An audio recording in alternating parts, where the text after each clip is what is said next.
അവൻ്റെ കൈകൾ അവൾ കൂട്ടിപ്പിടിച്ചു. ആ, ചോദിക്കാനും പറയാനും ആരുമില്ലല്ലോ, അപ്പോൾ പിന്നെ തോന്നിയതുപോലെ ചെയ്യാലോ. പിന്നെ ഒരു കാര്യമേ പറയാനുള്ളൂ, അവളിപ്പോൾ ചെറിയ കുട്ടിയല്ല എന്നുള്ള ബോധം നിനക്ക് വേണം കേട്ടോ. അമ്മു തൻ്റെ ആരാണ്? തൻ്റെ ഭാര്യയുടെ മകൾ. അതിനും അപ്പുറത്തേക്ക് ഒരു ബന്ധവുമില്ല. താൻ ആരാണെന്ന് ഇവളെക്കുറിച്ച് പറയും? എൻ്റെ മോൾ തന്നെയാണ്. അല്ല, നിങ്ങൾക്ക് ഇത്രയും പ്രായമുള്ളൊരു കൊച്ചിൻ്റെ അച്ഛനാവാനുള്ള ഒരു പ്രായം കാണുന്നില്ല. അതുകൊണ്ട് ഞാൻ കൂടെ ഉണ്ടായിരുന്ന ബ്രദർ എവിടെ? ബ്രദറോ?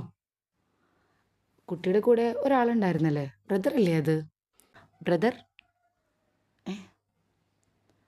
അമ്മുവിൻ്റെ ശബ്ദം കേട്ട് ജയ് ഒന്ന് തിരിഞ്ഞു നോക്കി. എന്താ അടിപൊളിയല്ലേ? ഞാൻ ബ്രോ എന്ന് വിളിക്കാം. ജയ് ബ്രോ എന്ന് വിളിക്കണോ അതോ ബ്രോ എന്ന് വിളിക്കണോ? ആരാണോ എന്താണോ എന്നോ അറിയാത്തൊരുവൻ പെട്ടെന്നൊരു ദിവസം തൻ്റെ ജീവിതത്തിലേക്ക് കടന്നു വന്നവൻ. അവൻ ഒരു രാത്രി കൊണ്ട് തൻ്റെ ഏറ്റവും വലിയ കാവൽക്കാരനായി. തനിക്ക് ഏറ്റവും വലിയ ആശ്വാസവും. ഒരു ദിവസം കൂടി ഐസിയുവിൽ കിടത്തേണ്ടി വരും, പക്ഷേ പേടിക്കണ്ട.